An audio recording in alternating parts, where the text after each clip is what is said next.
I'd like to welcome Virginia Mumford back to the stage, where we're going to be looking at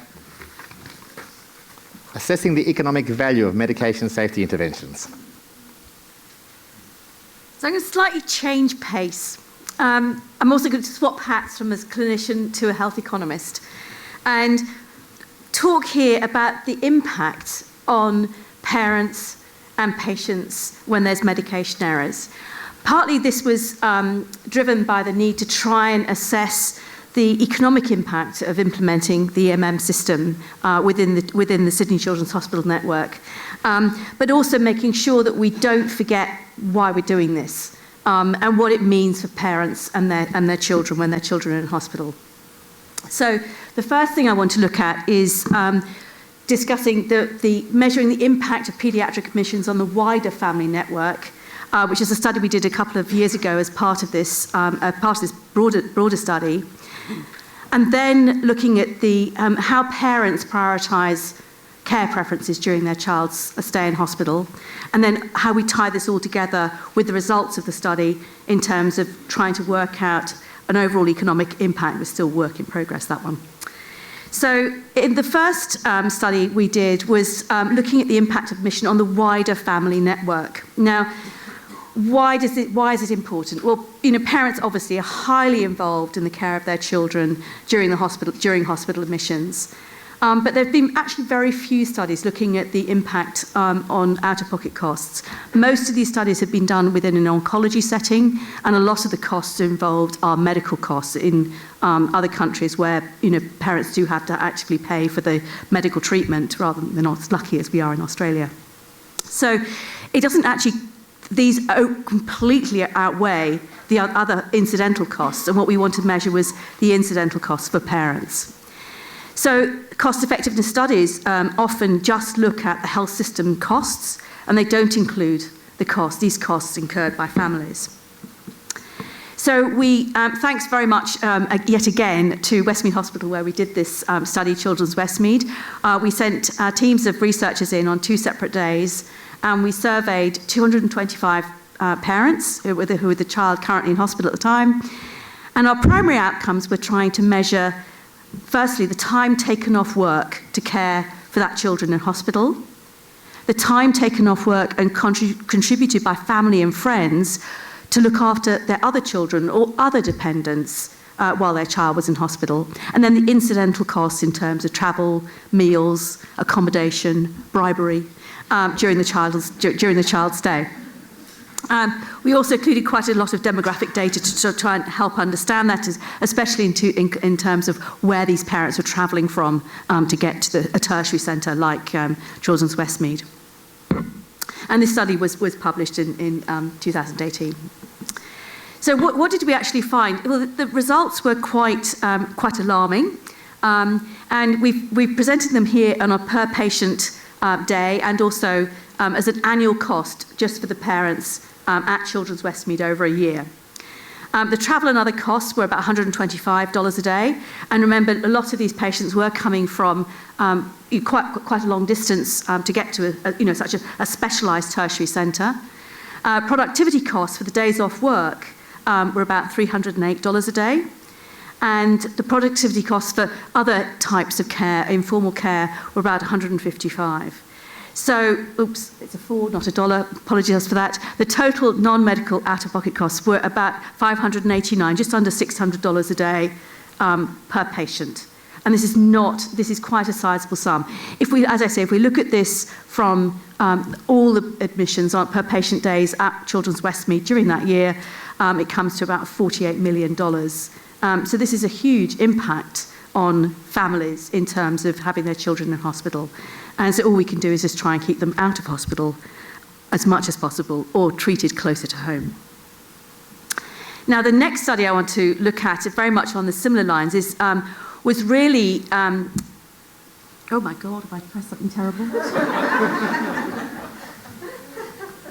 I need you, Jeffrey, to do the clicker. Was that during the the first study we did, looking at the out-of-pocket costs, we had a sort of a comments box for the parents, and there was a huge amount of comments relating to parking, relating to access to care, and a lot of issues that came up. And after discussing with the steering committee, the hospital were quite interested in understanding what were the most important facets of care for parents, especially in terms of how to improve care, and having just implemented the big EMR changes and electronic medical record and the medication systems, where else to focus on in terms of quality improvement. So we decided to do a discrete choice experiment, and I'll explain a bit about that in a minute. But one of the things we in setting up the survey was we needed to understand what it was that was driving these issues, and we had several focus groups with parents, one at Randwick and one at Westmead, and also with the steering group to sort of get an idea of what the major issues were. We then piloted this survey, and we did an online survey, but we felt it also important to be around at the hospitals to encourage parents to do the survey and be available for help in terms of doing it. So it's all the same survey in terms of doing it online, but with different collection points. So when we talked to the parents and also the steering group, in general, we came up with about 7 main topics that people felt were important. First was safety. The next was accountability in care. The next was transparency in care. Availability of care, and this was availability of non-urgent care within a hospital setting. Privacy in terms of the ward layout. Parking, always a big one, and predictability of care. So what we did is, within a discrete choice experiment, we're not just saying, do you want safer hospitals? We're saying, well, do you want safer hospitals, or do you want cheaper parking, or is a single room more important? Overall, what are the most important things? How would you rank those choices? So what we did is we looked at these 7 different topics, and for the safety thing, we looked at medication safety rates. For the the accountability, we looked at medication reviews. There's someone overall looking at your child's medications while they're in hospital, and how often do they do that? If there's an error, will you be told about this? And this really also came up from the harm panels that I was chairing, where there was quite a difference in perspective between the different clinical groups of how often they would tell parents if there'd been an error. Non-urgent care was a real issue when parents were in hospital during medication rounds and other very busy times. They all appreciated they would get instant and excellent care when there was a real problem, but very often the nurses were busy doing other things, so they weren't available to help. So we thought we'd measure the sensitivity to that in terms of how long you'd have to wait for non-urgent care. Are you given a choice of a bed on a ward in a single room, double room, or on the general ward? The cost and availability of parking, because parking is always this big issue when you talk to parents. And so we looked at it free, but not always available, which is a real world situation. At the time, $7 an hour and usually available, or are you prepared to prepay a premium rate and guarantee that you can park your car? So testing their levels there. And is your child discharged? This is predictability care. Is your child discharged home a day earlier or as planned or a day later? And this came from a lot of the comments in the original survey where parents who lived in sort of regional New South Wales said, it's no point telling me that I can come home a day early because I can't get there in time, or I need to know because I've got to plan to drive 8 hours to get there to pick them up. So some of you may have actually inadvertently done a discrete choice experiment. If you've ever done a survey testing how far you would drive, if your journey to work, how much you pay for a toll road to reduce the traffic time. And anyone in Sydney, I think, understands the concept of that. But with this one, what we had is we had these seven attributes or topics. And so what we did is we presented the parents with these choices, so hospital A and hospital B, and each time on the left-hand side you always saw these topics in this order, so you knew sort of what to look for. But we had a slightly different answer in each one. So for this example, say you can look at hospital A, And hospital medication error rates are higher than other hospitals, and in hospital B, they're lower than other hospitals. And you've got to trade that off between, the medication reviews are only done on admission and discharge, whereas in hospital B, they're done daily. I'm told that there's an error when the error might cause harm, or only if it has caused harm. So you can see people have to sort of work their way through these and just make that trade-off of which one they think is important. And so parents would see 10 choices and make their decision with each one. It got much faster as it went through. We can show how quickly people started picking up as they went through the 10 samples. And so we did this survey. We had 382 respondents, which for a complex survey like this is actually quite good. And this is sort of the general description of the respondents. Overwhelmingly female, 24% employed in the healthcare sector, 63% educated to university level, 50% employed full-time, 72% had a child in hospital in the last year. And we think a lot of this was incentivising them to do the survey. 13% their child had experienced a medication error, and also 15% they'd had a medication error themselves, or overall someone you know has experienced a medication error. And we wanted to see whether that influenced how they answered the question. 92% were living in New South Wales.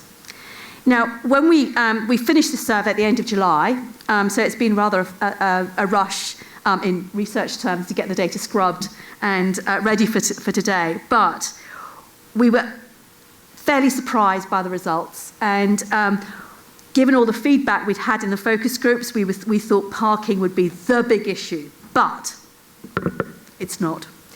When we looked at the results, we saw that this is very preliminary results, but the most important thing, people wanted to be in a hospital where the medication error rates were lower than other hospitals, and that was overwhelmingly the most important factor. The next important factor was they always wanted to be told whenever an error had occurred. And the next one was waiting for non-urgent care. Up to about 20 minutes, they were kind of fairly ambivalent between 10 and 20 minutes, but beyond that, parents were very concerned to have this shorter level of care.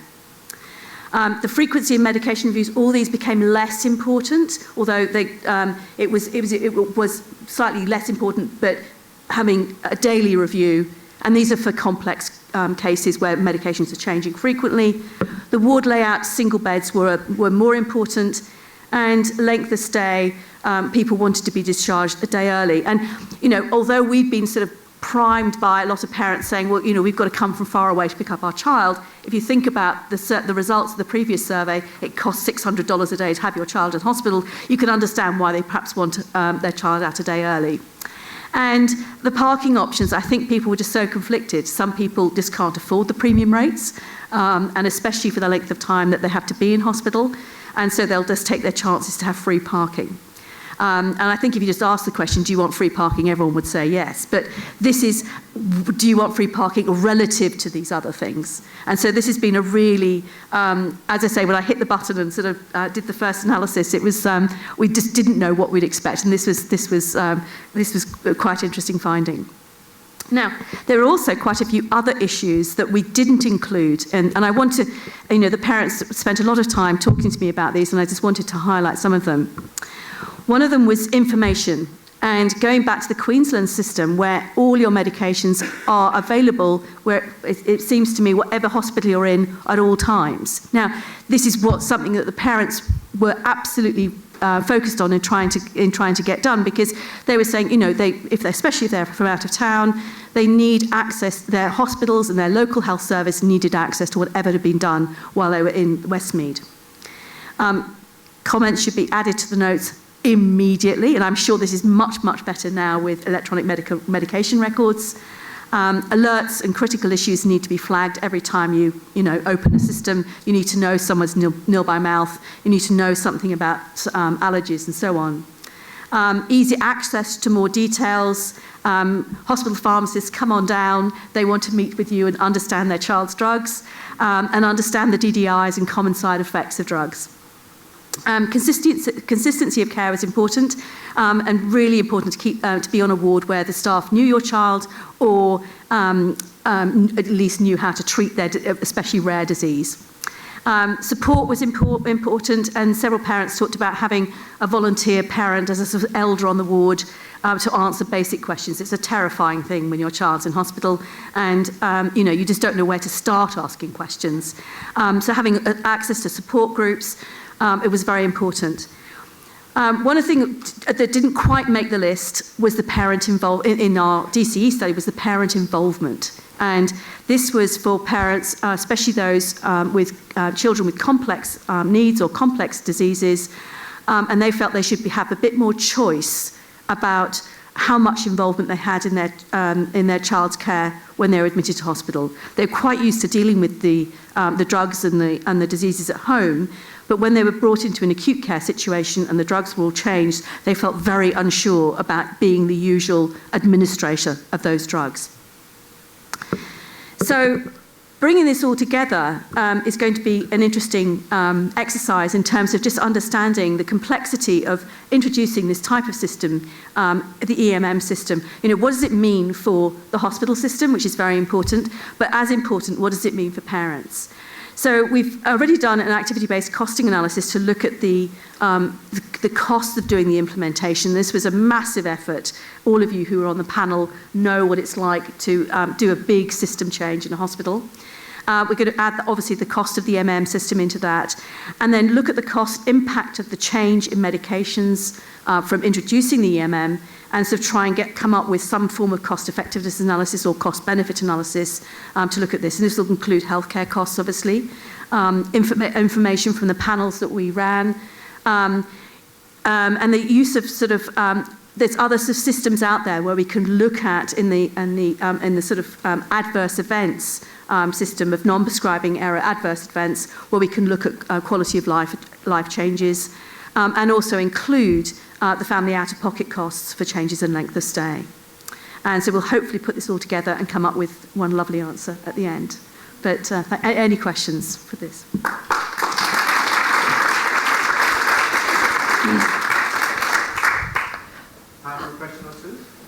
I've got one. I'm Jo Root. I'm from the Consumers Health Forum.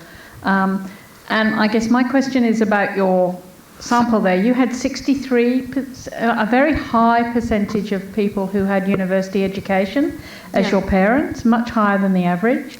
I wonder if there's any particular reason for that. Are they just the people who will fill out such surveys, or...?